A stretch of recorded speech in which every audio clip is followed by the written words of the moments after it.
독일에 디트리히 본회퍼라는 목사님이 있습니다.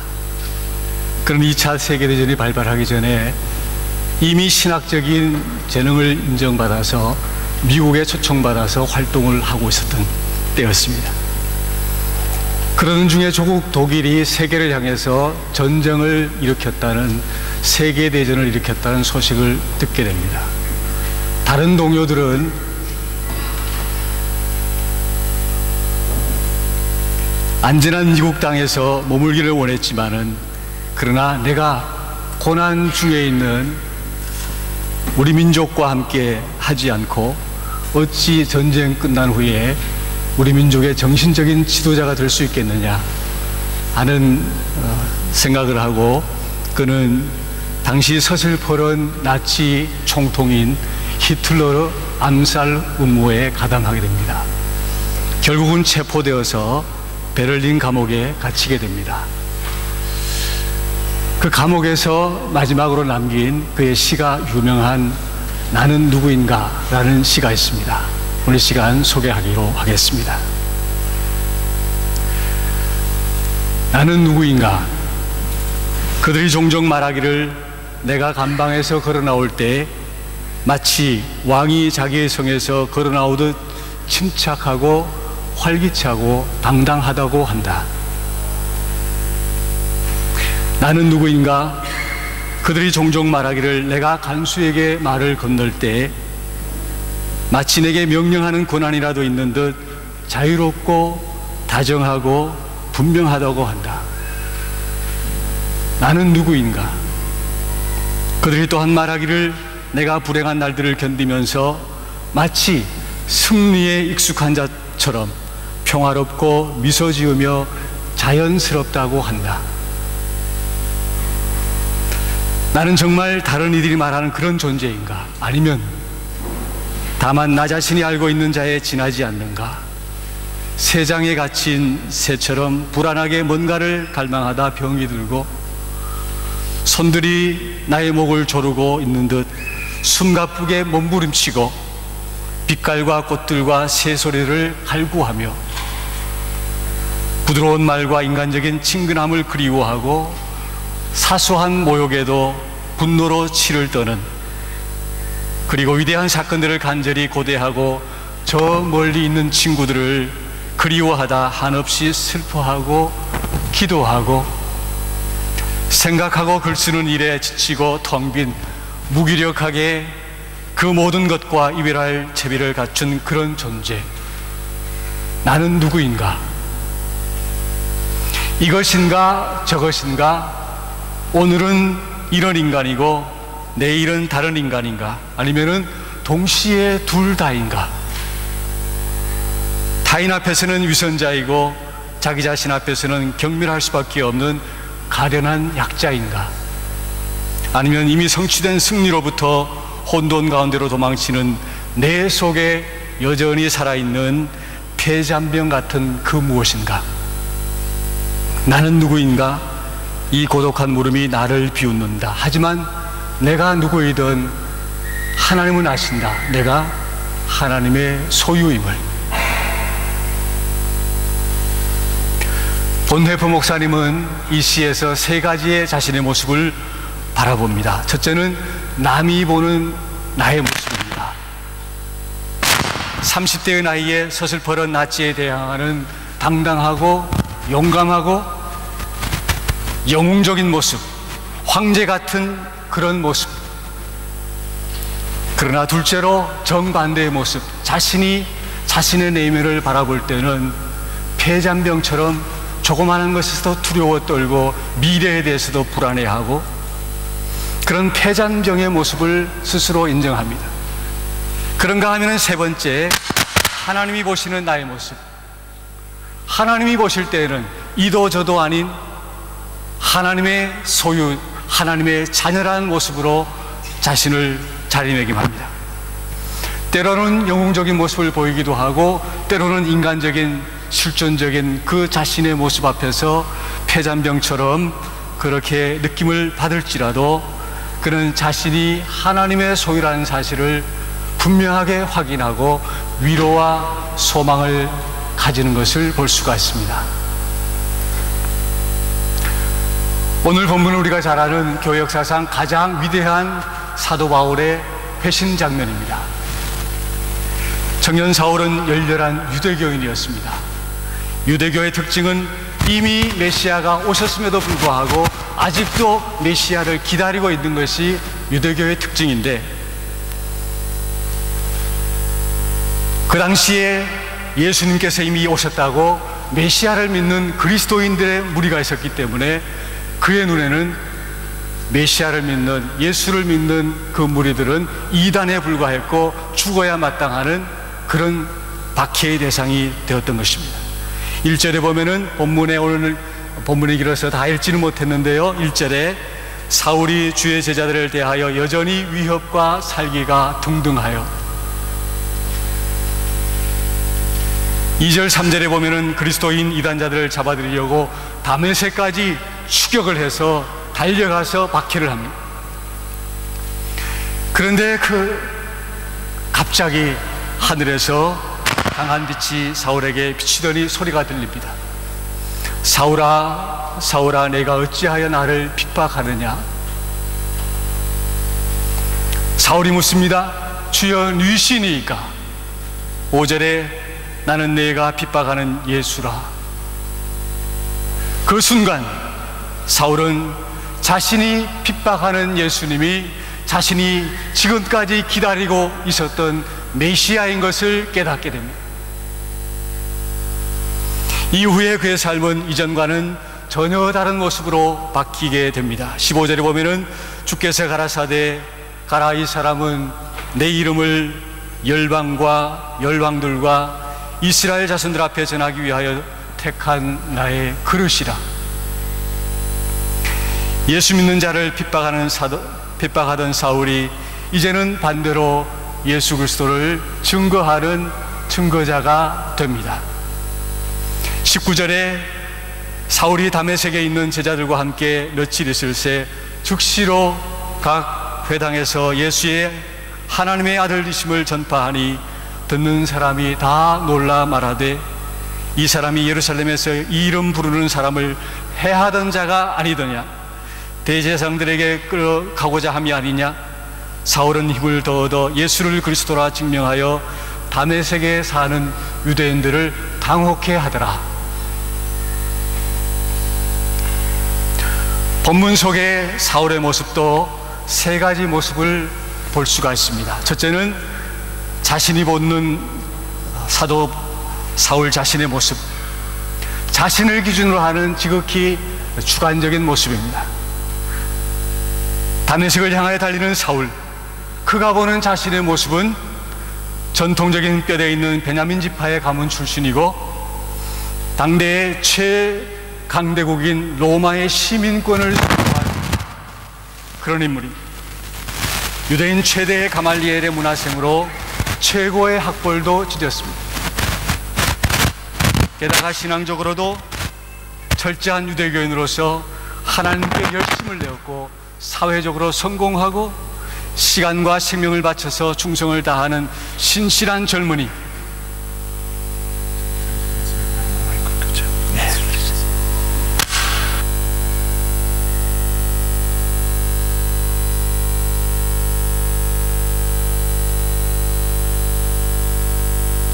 영웅적인 청년의 모습입니다.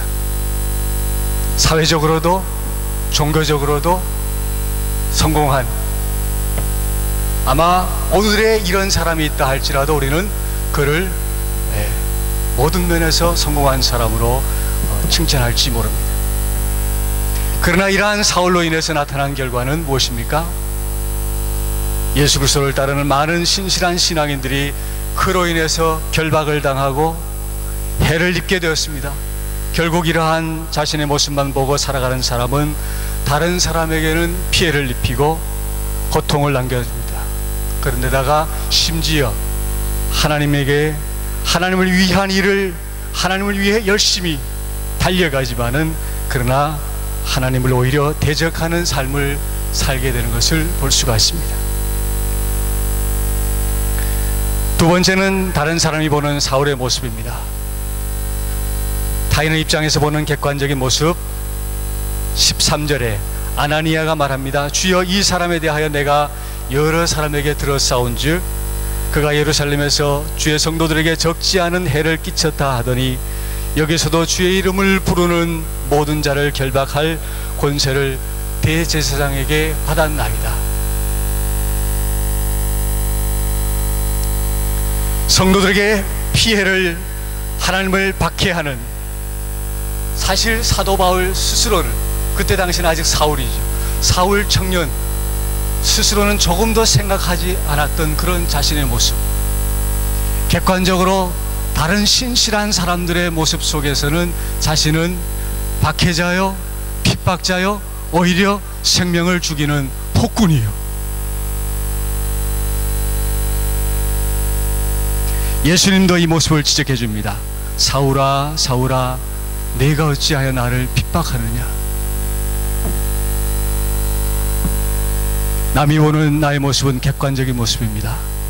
여러분, 과연 오늘 우리는 나의 주관적인 모습이 아니라 내 이웃이, 우리 교회에서 객관적인 나의 모습은 어떤 모습인지, 셋째로 하나님이 보시는 사울의 모습이 있습니다. 15절에 주께서 가라사대 가라, 이 사람은 내 이름을 열방과 열왕들과 이스라엘 자손들 앞에 전하기 위하여 택한 나의 그릇이라. 사울은 영웅주의에 빠진 자였습니다. 예수님을 핍박하는 자였습니다. 하지만 주님은 그를 택하여서 예수 그리스도의 이름을 세계 열방 가운데 전하는 그런 하나님의 일꾼 도구로 사용하심을 선포합니다. 그는 주님이 이방인과 이스라엘을 위해 택한 그릇이었습니다. 인간적으로는 이해가 되지 않습니다. 예수 그리스도를 따르는 것도 아니고, 물론 열심히 종교 생활을 하고 하나님을 섬긴 것은 사실이지만, 그러나 예수 그리스도를 핍박하는 자였어요. 어찌 하나님 그런 자를 택하여서 하나님의 일꾼을 삼을 수 있습니까? 그러나 성경은 분명히 얘기합니다. 사울의 그 생각과 사울의 계획과는 아무런 상관없이 하나님은 그를 바꿔서 예수 그리스도를 통하여서 이전에 그리스도를 핍박하는 자리에서 이제는 그리스도를 증거하는 하나님의 그리스도의 선교사로 만들어 주셨다는 것을, 바로 그 순간 사도 바울의 이성과 생각과 계획과는 전혀 상관없이 빛 대신 예수 그리스도를 만났을 때 사도 바울은 정반대로 바뀌고 말았습니다. 그리스도가 내 안에 거하자 이제는 모든 것이 사라지고 내 안에 그리스도 외에는 다 이전에 좋던 가문도, 이전에 즐겨 추구하던 명예도, 종교적인 열심조차도, 심지어는 하나님에 대한 시각도 예수 그리스도로 인하여서 바뀌고 말았습니다. 어떻게 보면 이전에는 종교인이었는데, 물론 유대교인이었죠. 유대교인 자리에서 이제는 그리스도인으로 바뀐 겁니다. 조금 더 넓게 얘기한다면은 사도 바울은 어떤 의미에서는 종교인이었는데 이제는 그리스도인으로 바뀌었다라고 얘기할 수 있겠습니다. 자기 중심도 아니고 타인 중심도 아니고 이제는 그리스도 안에서 하나님 중심의 삶을 살게 되는 것입니다. 프랑스 역사상 가장 기독교적인 왕이라고 불리는 이가 있습니다. 루이 14세.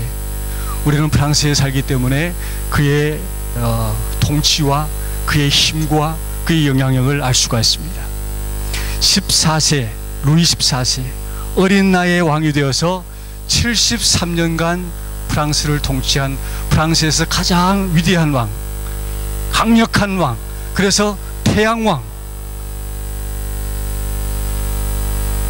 73년간 통치합니다. 스스로 가장 기독교적인 왕이라고 해서 이단이라고 생각되었던 개신교인들을, 당시의 위구노들을 핍박하고 말살을 시켰습니다.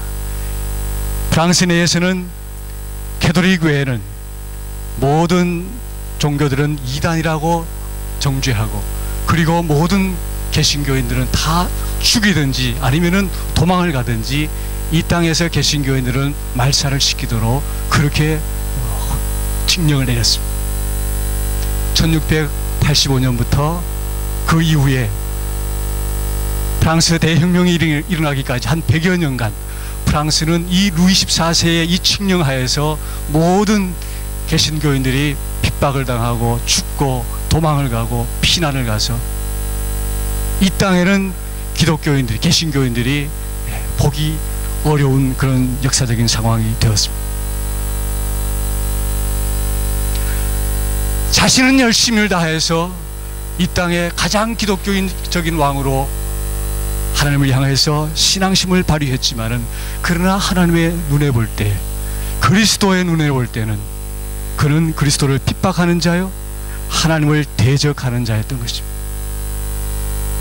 가장 신실한 그리스도인들을 죽이고 내몰고 갤리선으로 보내고 그들의 생명을 앗아가는 잔혹한 왕,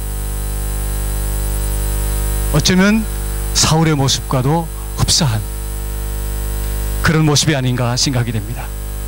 물론 너무 오래 통치했기 때문에 아들도 왕이 되지 못했고, 아버지가 너무 오래 통치하니까 아들이 기다리다가 죽고 말았어요. 그런데 그 아들의 아들인 손자도 또 죽고 말았어요. 그러니까 혼자서 오랫동안 통치했지만은, 그러나 아들에게는, 손자에게는 왕이 될 수 있는 기회가 없었던 것입니다.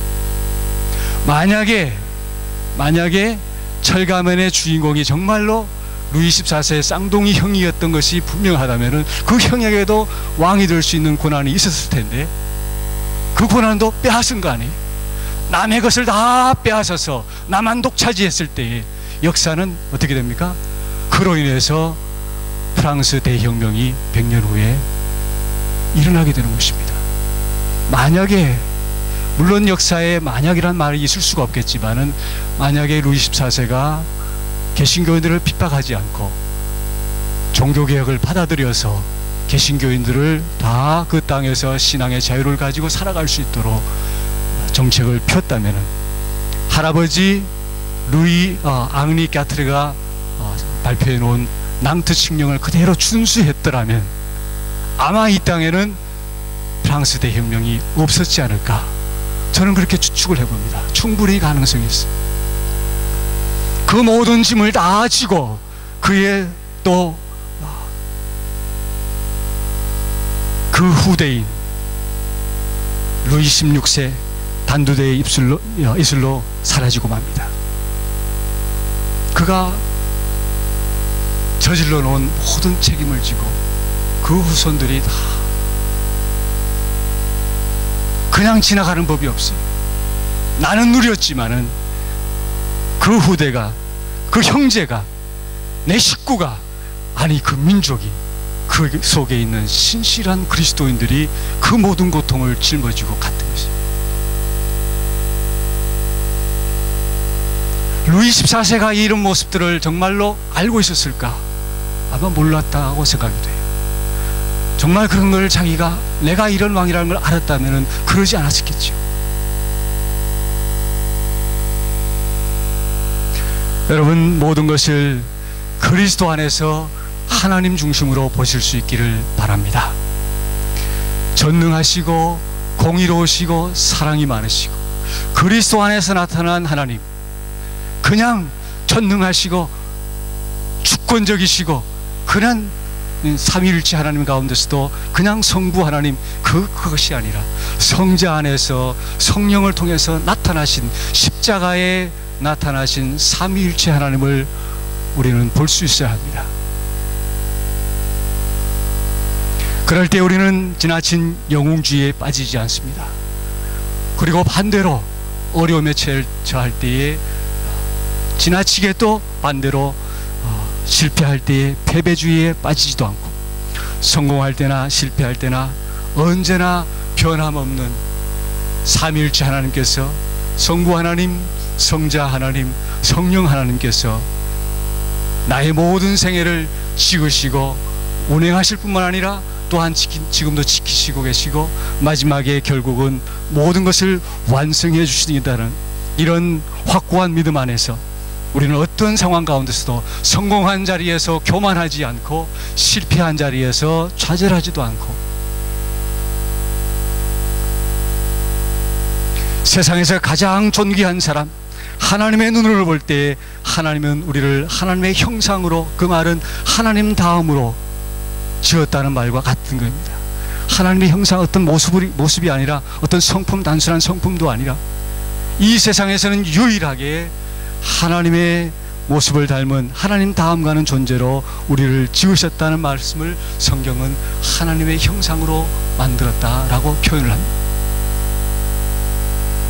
남들이 보기에는 평범한 사람처럼 보일지 모르지만은 하나님이 보시기에는 이 세상에서 유일한 가장 존귀한 사람인 것입니다.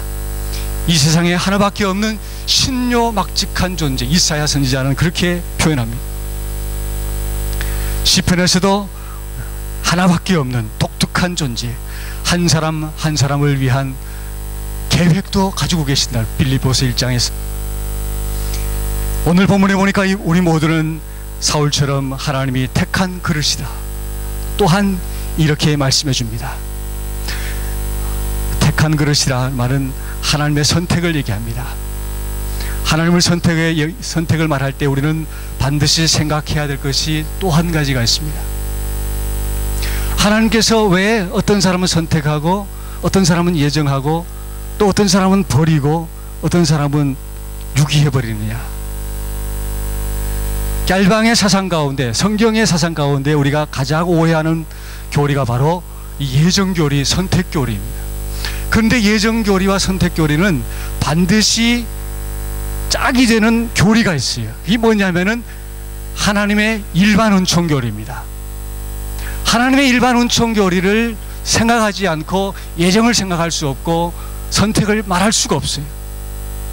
하나님의 일반 은총교리라는 건 뭐냐면요, 하나님은 비록 택하지 않은 사람에게까지도 마치 해가 늘 모든 사람들, 비가 믿지 않은 사람들 밭에도 내리듯이 하나님의 은총은 모두에게 똑같이 임한다 하는 거예요.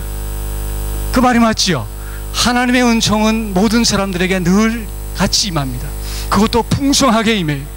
얼마나 많은지 그거로 인해서 모든 사람들이 다 풍성히 먹고도 남을 만큼 풍성한 은혜로 믿건 믿지 않건, 선택받았건 버림받았건 모든 사람에게 이런 은혜를 내려주신다는 것이 성경의 말씀입니다.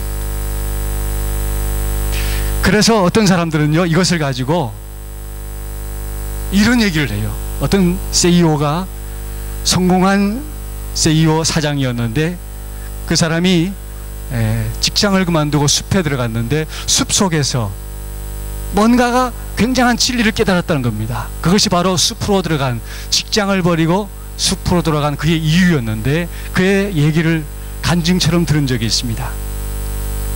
등산을 좋아해서 늘 등산하면은 꼭대기에 올라가는 것, 그것만 목표로 달려왔는데 어느 날은 등산을 향해서, 정상을 향해서 달려가다가 계곡 속에, 바위 속에, 바위 위에, 그것도 계곡에 보이지 않는 바위 위에 오롯이 영롱하게 서 있는 나무 한 그루를 보았다는 것입니다.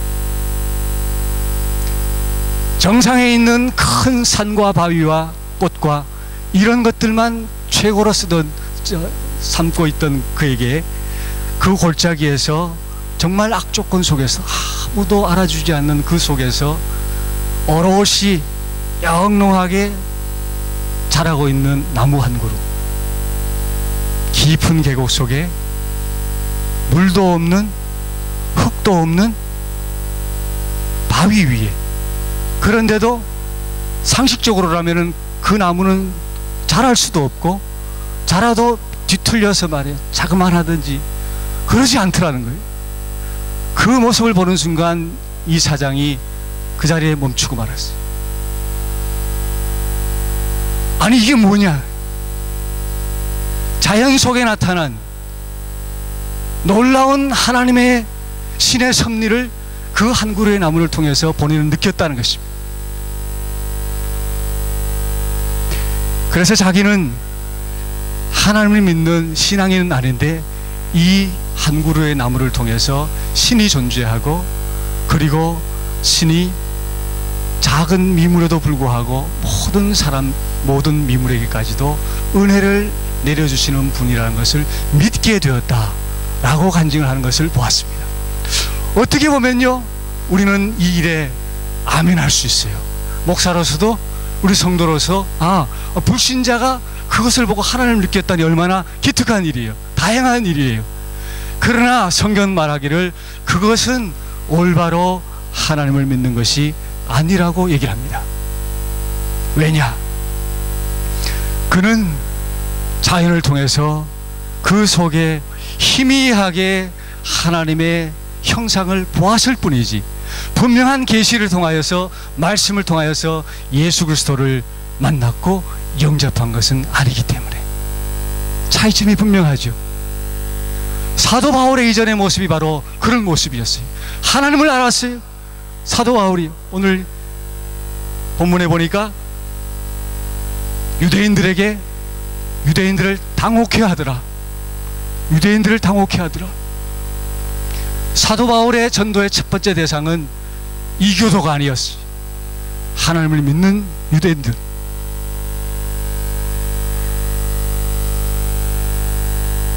왜냐하면 종교인들이었지만은 그들에게는 그리스도를 통한 하나님에 대한 인식이 없었기 때문에, 예수 그리스도의 십자가가 없었기 때문에.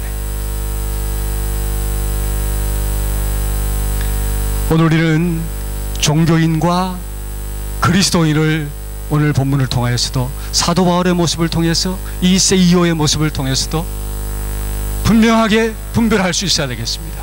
오늘 기도하신 대로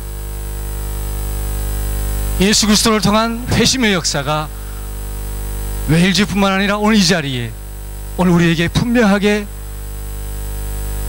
내가 알 수 있고 남이 볼 수 있는 분명한 객관적인 증거로 나타나는 이 시간이 되기를 바랍니다. 그럴 때 우리는 이전과는 전혀 다른 모습, 내가 하려고 하는 것이 아니, 내 열심과 내 이성과 내 철학과 이것으로 종교인으로 살아가는 것이 아닙니다. 나도 모르게 그 길을 가고 있는 것입니다. 나도 모르게 나를 이끌고 밀고 도와주시는 분이 있어요. 그리스도께서 계시고 성령께서 나를 감동해 주시는 겁니다. 이것은 설명할 수가 없어요. 내 속에 있는 거예요. 오랫동안 수도원에 들어가서 명상을 통해서 철학적인 깊은 신학적인 깊이에 도달하는 그런 것이 아니에요.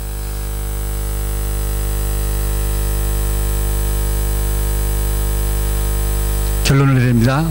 인간은 선하게 창조되었지만은 죄로 인해서 타락함으로 낙원을 잃어버렸습니다. 타락으로 인해서 인간은 이제 희망을 잃고 절망적인 삶을 살게 되었습니다. 그래서 인간은 늘 갈등과 모순 속에 살게 됩니다. 인간은 한편으로는 양심의 가책과 죄의식과 자기 정죄에 빠지게 되고, 다른 한편으로는 간절하게 소망을 품고 바라는 존재가 되었습니다. 그래서 늘 한편에서는 소망, 다른 한편에서는 두려움이 있고, 또 한편에서는 기대가 있는가 하면은 다른 한편에서는 절망, 사랑과 미움 사이에 갈등하는 존재가 된 것입니다. 처음부터 그런 것이 아니라 언제부터요? 타락한 순간부터, 하나님을 떠난 순간부터.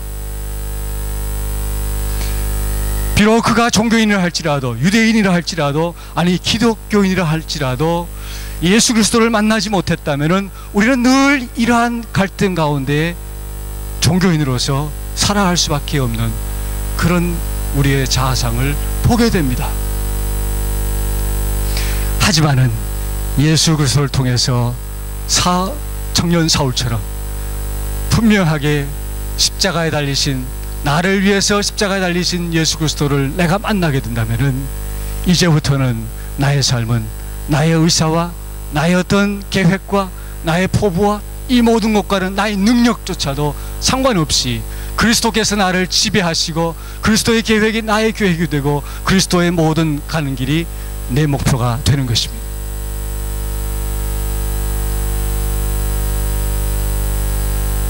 갈등에서 벗어나서 은혜와 확신 가운데 살아갑니다. 사회적 지위나 부와 명예에 따라서 세상 사람들은 이렇게 행복과 불행이 이렇게 바뀔 수밖에 없습니다. 그러나 사도 바울은 이제 그런 세상의 사회적 지위 상관없어, 부와 명예, 그를 혼돈에 빠뜨리지 못합니다. 오직 그리스도, 내가 다른 모든 것들은 뭐라 그럽니까? 배설물로 여기나니. 바로 거기에서 그런 고백이 실제로 나오는 것입니다.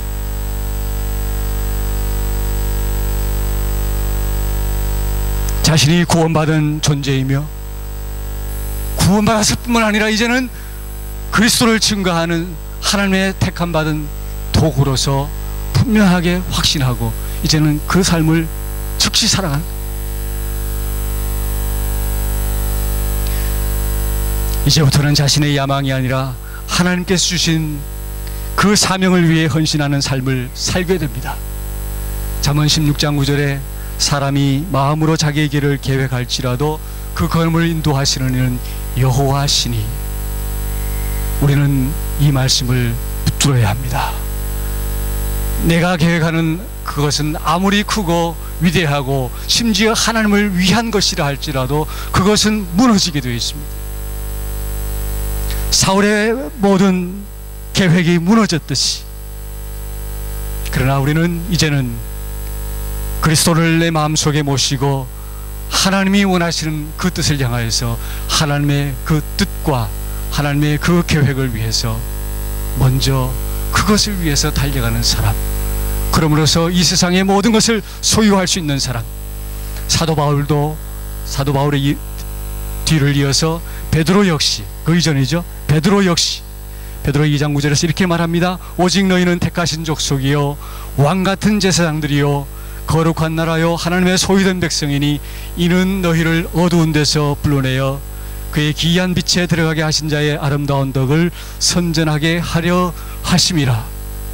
그리스도를 배반했고 부인했고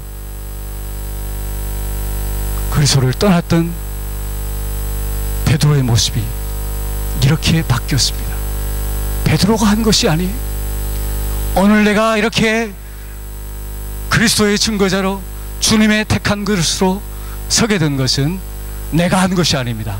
이 모든 것들을 다 하나님께서 선택하시고 예정하시고 부르셔서 오늘 우리에게 이런 은총이 내려진 것을 우리는 볼 수 있기를 바랍니다. 하나님께서 이 모든 것을 잡고 보고 계십니다. 전공과 직업이 무엇이든 간에 우리는 이 모든 부름 앞에서 내가 가진 모든 것들을 이제는 다 하나님께 드리고 하나님의 뜻과 계획을 위해서 드릴 수 있는 우리의 삶이 될 수 있기를 바랍니다. 사울이 아니라 하나님께서 사울을 먼저 택하여 부르셨습니다. 나의 행위가 아니라 그리스도의 십자가로 우리를 구원해 주셨어요. 그렇기 때문에 오직 은혜일 뿐인 것입니다.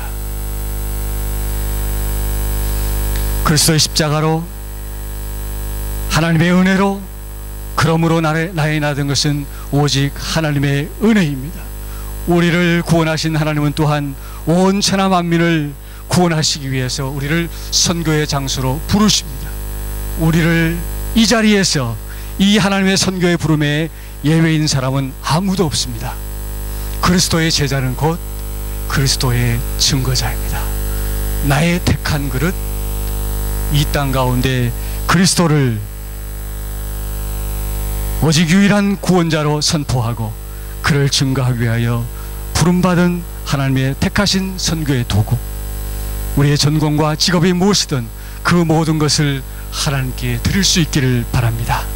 헛된 야망을 버리고 절망을 딛고 일어서서 하나님의 나라와 그 일을 위해서 하나님의 택하신 선교의 도구로 의미 있는 생애를 살아가는 저와 여러분 다 될 수 있기를 주의 이름으로 축원합니다. 기도하겠습니다. 은혜로